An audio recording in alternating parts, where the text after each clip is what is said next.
अस्सलाम वालेकुम नाज़रीन, मुस्लिम टीवी के 6 PM न्यूज़ बुलेटिन में आप सभी का इस्तकबाल है। मैं हूं हाफिज अब्दुल वसीर। आइए शुरुआत करते हैं प्राइम टाइम तमाम तफसीलात। प्राइम मिनिस्टर नरेंद्र मोदी ने आज बेंगलुरु में एयर इंडिया शो का इफ्तिताह किया। एयर इंडिया के 10वीं एडिशन के इफ्तिताह के मौके पर जलसे से खिताब करते हुए प्राइम मिनिस्टर ने बताया कि हिंदुस्तानी फौज को जदीद और दिफाई तौर पर बेहतर बनाना वक्त की जरूरत है। इसके अलावा इन्होंने बताया कि हमें मुस्तकबिल की जरूरियात के मुताबिक तैयारी करना है, जिसके लिए टेक्नोलॉजी का अहम किरदार होगा। नरेंद्र मोदी ने बताया कि दिफाई तरक्की मेक इन इंडिया प्रोग्राम का एक हिस्सा है। इन्होंने ख्याल जाहिर करते हुए मुस्तकबिल में हिंदुस्तान दिफाई सनत में बड़ा आलमी मरकज बनकर सामने आएगा। Think of the spin of benefits on other sectors in terms of advanced materials and technologies. That is why we are focusing on developing India's defense industry with a sense of mission.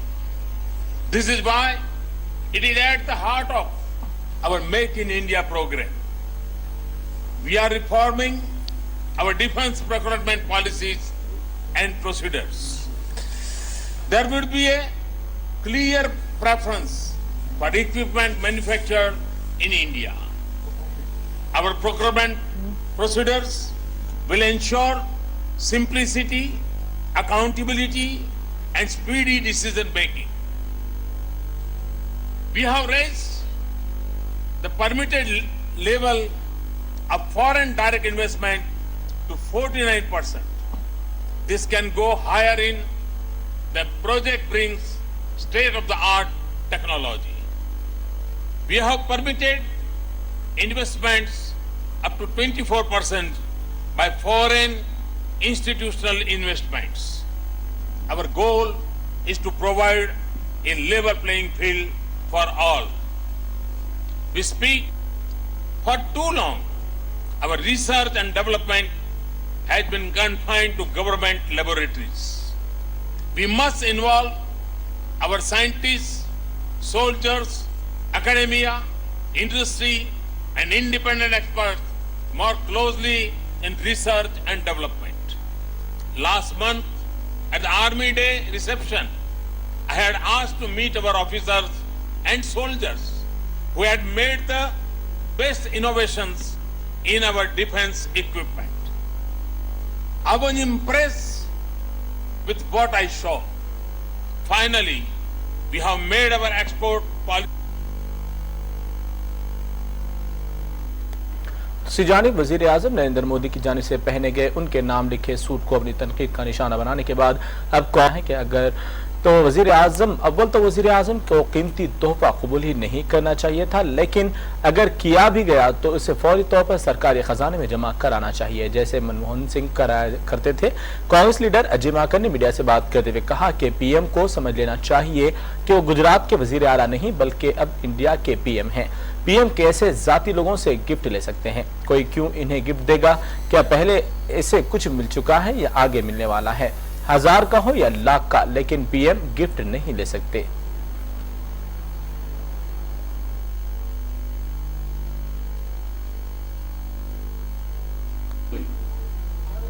आप लोग संतुष्ट हैं ना? हाँ।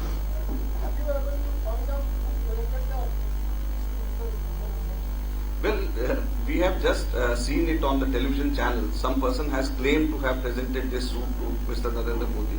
But when asked what exactly is the cost, he was unable to tell the cost. One at a time. Yeah. Well, the person has just come forward on the television channel claiming, and this is also happening 3 weeks after this suit was worn by Mr. Modi. So this is something which has just come up. If something comes up before us, we'll let you know. Yeah. एक करके हाँ क्या दोबारा गुजरात के साबिक IPS officer DG मुंजारा jail से रिहा हो गए हैं। अहमदाबाद की खुसूसी अदालत ने 5 फरवरी को इन्हें मशरूत जमानत दी थी। मुंजारा इशत जहां फर्जी एनकाउंटर मामले के अहम मुलजिम हैं। जेल से निकलते ही मुंजारा ने गुजरात पुलिस का जमकर दिफा किया। जेल से रिहा होने के बाद वजारा ने कहा कि गुजरात पुलिस ने कुछ भी गलत नहीं किया, सिर्फ चार्जशीट ही दाखिल की गई है। गुजरात पुलिस मासूम है और ये बात कोर्ट में साबित हो गई है। पुलिस का कोई मजहब नहीं होता, पहली बार गुजरात पुलिस को इंसाफ मिल रहा है। वाज़ेह है कि वंजारा इशरत जहां फर्जी इनकाउंटर के साथ ही इसी तरह के वो दीगर मामलात सहराबुद्दीन इनकाउंटर और तुलसी प्रजापति मामले को लेकर गुज़िश्ता तकरीबन 8 साल से जेल में कैद थे।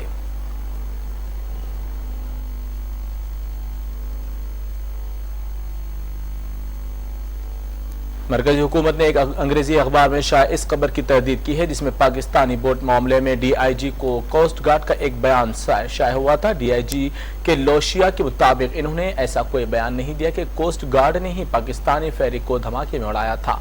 डीआईजी ने इसकी तरदीद करते हुए कहा कि मैंने ऐसा कोई हुक्म नहीं दिया था। दूसरी जानिब कोस्ट गार्ड ने भी इसे इनकार कर दिया है। कोस्ट गार्ड का कहना है कि डीआईजी के बयान को गलत तनाजुर में पेश किया गया है। लोशियाली ने इस तरह का कोई दावा नहीं किया। इससे कबल एक अंग्रेजी अखबार शाया खबर के हवाले से कहा गया था कि कोस्ट गार्ड डीआईजी ने कहा कि आपको 31 दिसंबर की वो रात याद होगी, हमने इस पाकिस्तान बोट को उड़ा दिया था। मैंने कश्ती उड़ाने का हुक्म दिया क्योंकि हम इन्हें बिरयानी नहीं खिलाना चाहते। यह बयान हुकूमत के इस दावे के बिल्कुल बरअक्स है जो वजारत दिफा के बयान में किया गया था।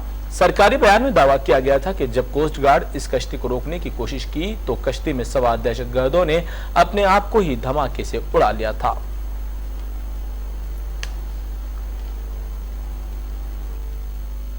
No international element will be allowed to breach our coastal security, and we are not going to serve them biryanis. I am chief of staff of the region, and I am not directly related to conduct of operation. As you know, all uniform services are hierarchical services, so all instructions, all directives, all guidance has to come from the commander Coast Guard. I was not privy to whatever was happening. So I have been misquoted. The boat has actually.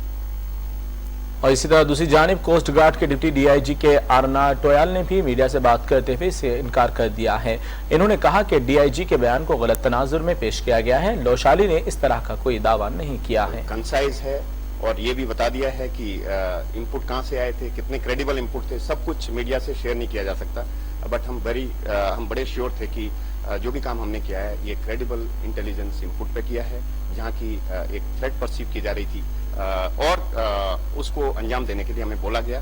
और इस mechanism को, coastal security mechanism को develop करने में time लगा है and it has come to the stage, ये इस स्टेज पे पहुंच चुका है जहाँ की intelligence agency, defence and coastal security group के बीच में एक सिनर्जी आ गई है, जिसकी वजह से रिएक्शन प्रॉम्प्ट हो रहा है, इंटेलिजेंस जल्दी से शेयर हो रही है। तो ये एक संतोष की बात है कि इसको अंजाम मिला। लोशाली साहब ने जो स्टेटमेंट आया है इसको ये लोशाली साहब ने रिजोइंडर दे दिया है। एक्चुअली लोशाली साहब जो है वो बता रहे हैं कि उनको आउट ऑफ कॉन्टेस्ट कोट किया गया है, जो भी न्यूज़पेपर आप बात कर रहे हैं। उन्होंने ये भी बोला कि फैक्चुअल पोजीशन नहीं है। लोशाली साहब ये भी बता रहे हैं कि वो ऑपरेशन के इंचार्ज थे ही नहीं, ऑपरेशन जो है वहाँ के कॉमसी जी देख रहे थे उनकी ऑप्स टीम के साथ, एंड तो उनके जो फैक्ट्स है वो गलत कोट किए गए हैं एंड फैक्चुअल पोजीशन वही है जो कोस्ट गार्ड बोलता रहा है। हम देखेंगे। बीजेपी एमएलए विजेंद्र गुप्ता को दिल्ली असेंबली में पार्टी का कायद मुंतखब कर लिया। पेश ज़िम्मन में हमारे कॉरेस्पॉन्डेंट शगुफी खान की रिपोर्ट। 68 और 3 की टक्कर में आज बीजेपी ने अपने विधायक दल का नेता विजेंद्र गुप्ता को चुन डाला। हालांकि एक्सपीरियंस की यहाँ पर बात की गई, जबकि ओपी शर्मा जो है वो 2 बार विधायक रह चुके हैं, उसके बावजूद विजेंद्र गुप्ता को आपसी सहमति से जो है विधायक दल का नेता चुना गया है। और इसी तौर पर विधायक दल का नेता चुनते ही कटाक्ष की जो राजनीति है वो बीजेपी की ओर से शुरू हो गई है, या ये कहे विपक्ष का काम जो बीजेपी को करना था 3 सीटों के बावजूद वो बीजेपी ने आज से ही शुरू कर दिया और लगातार आम आदमी पार्टी पर कटाक्ष किया।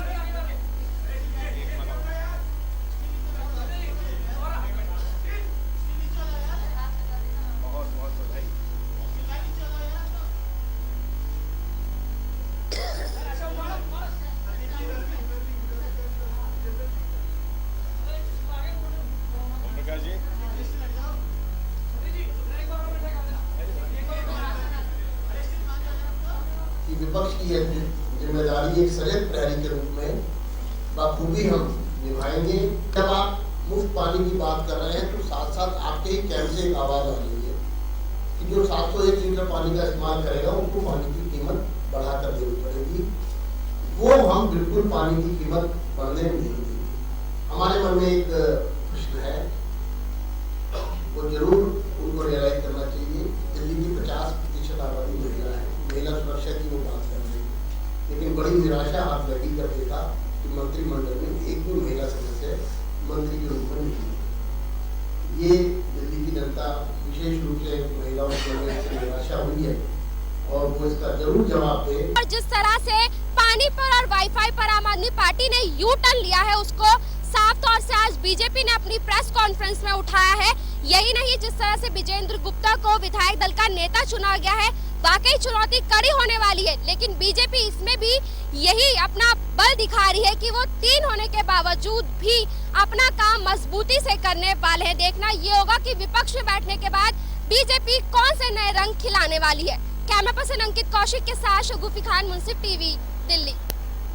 दूसरी जानिब बीजेपी एमएलए विजेंद्र गुप्ता को दिल्ली असेंबली में पार्टी का कायद मुंतखब कर लिया गया। हमारे कॉरेस्पॉन्डेंट शगुफी खान ने उनसे बातचीत की है। हमारे साथ बीजेपी से विजेंद्र गुप्ता जी हैं, जिन्हें विधायक दल का नेता चुना गया है। विजेंद्र जी, कितनी कड़ी चुनौती होने वाली है संख्या बल के तौर पर, क्योंकि वो 67 हैं और आप सिर्फ 3।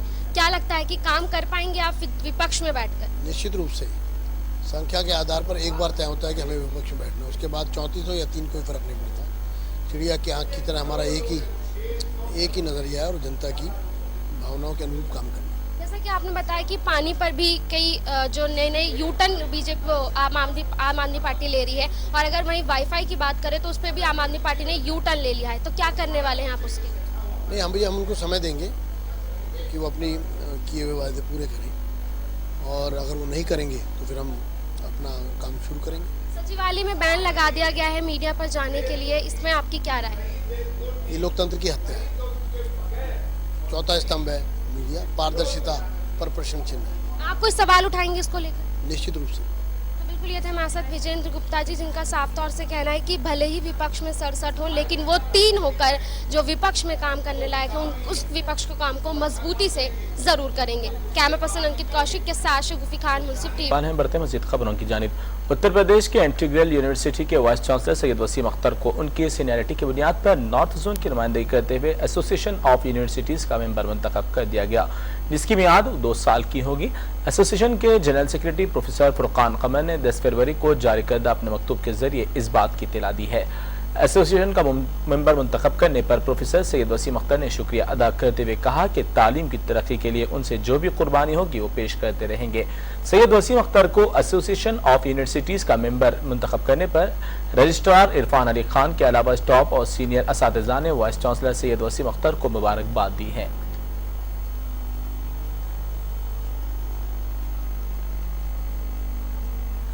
जारी माह की 23 तारीख से पार्लियामेंट के बजट सेशन का आगाज होने वाला है। इससे एक दिन कबल कल जुमात इजलास तलब किया गया है। इसके दौरान तमाम अपोजिशन पार्टियों से मुकम्मल ताउन फराहम करने का मुतालबा भी किया गया। इससे कबल union parliamentary affairs minister Venkaiah Naidu ने भी अपोजिशन कायदीन से पार्लियामेंट इजलास के दौरान ताउन फराहम करने का मुतालबा कर चुके हैं। इन्होंने बताया कि हुकूमत तमाम मौज़ूआत पर मुबाहिसे के लिए तैयार है। वेंकैया नायडू ने बहस व गुफ्तगू के जरिए मसाइल के हल पर जोर दिया।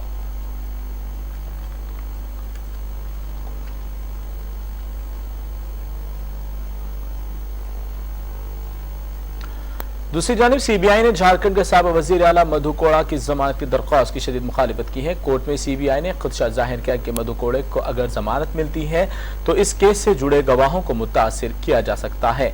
यहाँ हम आपको बता देते हैं कि मधु कोड़ा को सीबीआई कोल ब्लॉक अलाटमेंट मामले में अपने चार्जशीट में मुलजिम बनाया है। सीबीआई ने उन पर मुजरिमाना साजिश और धोखाधड़ी का इल्जाम लगाया है। सीबीआई की चार्जशीट में मधु के अलावा झारखंड के चीफ सेक्रेटरी अशोक कुमार बासु और दीगर 6 अफराद को शामिल किया गया है।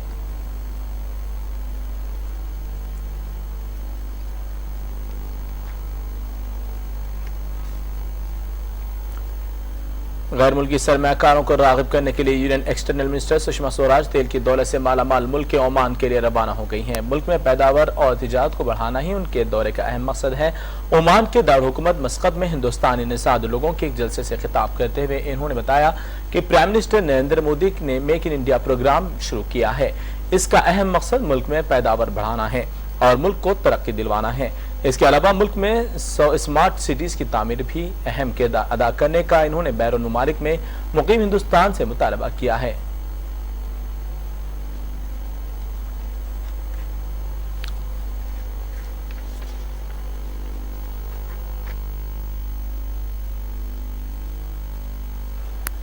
मुल्क के निसफ हिस्से में स्वाइन फ्लू का खतरा दिन ब दिन बढ़ते ही जा रहा है। जारिया साल के आगाज से अब तक तकरीबन 624 अफराद की स्वाइन फ्लू के सबब मौत वाक़ हो चुकी है। इसके अलावा 9311 स्वाइन फ्लू के केसेस भी दर्ज किए गए हैं। कल एक ही दिन में राजस्थान में 15, मध्य प्रदेश में 4, हिमाचल प्रदेश में 1 और गुजरात में 6 अफराद की मौत वाक़ हो गई। जयपुर में गुज़िश्ता 2 दिनों के दौरान 30 अफराद की मौत वाक़ हो गई है। इसके अलावा अब ताज़ा तौर पर कोलकाता में 4 स्वाइन फ्लू के केसेस भी दर्ज हो गए हैं। Union health minister JP Nadda ने हालात का जायजा लेने के लिए एक आला सतही कमेटी कायम की है।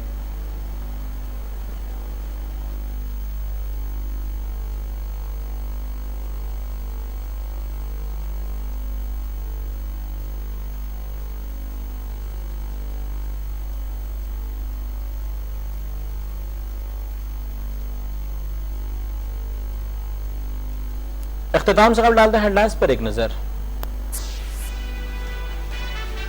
प्राइम मिनिस्टर नरेंद्र मोदी ने एरो इंडिया का किया इफ्तिताह। फौज को जदीद और दिफाई तौर पर बेहतर बनाना है अहम मकसद, वजीर आजम का बयान।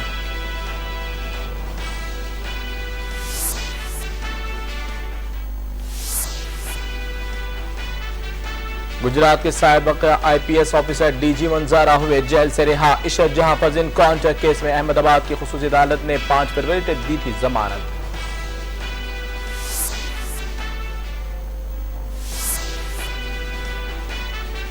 पाकिस्तानी बोट को कोस्ट गार्ड की जानिब से धमाके में उड़ा दिए जाने वाले तनाजे पर DIG लोशाली ने की वजाहत, कहा मैंने नहीं दिया था कोई हुक्म।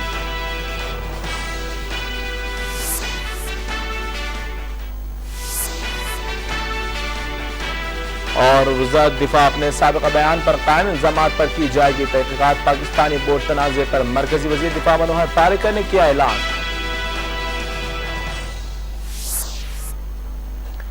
नाज़रीन, इसी के साथ मुंसिफ TV 6 PM न्यूज़ बुलेटिन का सिलसिला यह इख्तिताम पजीर होता है। दीगर खबरों के लिए आप बने रहिए मुंसिफ TV के साथ। अल्लाह हाफिज़।